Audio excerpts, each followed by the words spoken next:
ยามเวลาเมียเฮาบ่สบายผู้ชายเฮาก็เฮ็ดได้ดำซ้ำนี้จะไปติไปขี้เรียดเฮ็ดหยังบางคนผัดมาถือว่าเอ้ยบ่อยากจับของผู้หญิงเป็นสลิปบ่เป็นเสื้อซ้อนบ่แนวนี้แนวนั้นเฮาแท้บ่เป็นหยังเฮาเพราะว่ายามกลางคืนนี่ซิมันยามเฮายะเฮามาจับมือเขาบ่แก้ก็กุมมือเขาแก้บัดยามสิซักเพิ่นบ่อยากซักมันสิแม่นแนวนั้นเต้นแก้เต้นก็ซักโอ้เนาะบ่ได้ติบ่ได้ฮิบ่ได้ขี้เรียดบ่ได้ถือคันเฮาสิถือแล้วไอ้ยามมื้อคืนนี่ก็ต้องถือบ่ต้องแก้ให้เขาคันเขาบ่เฮ็ดแก้ก็บ่ต้องแก้อันนี้เขาบ่แก้ก็กุมแก้จนได้เนี่ย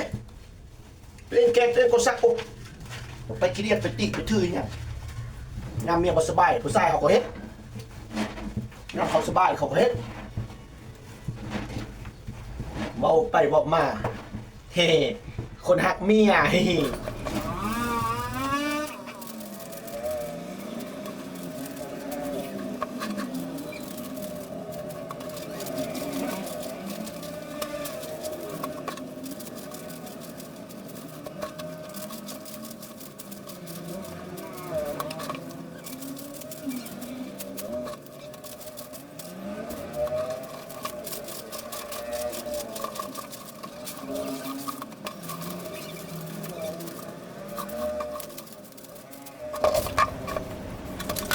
ละเอ้ย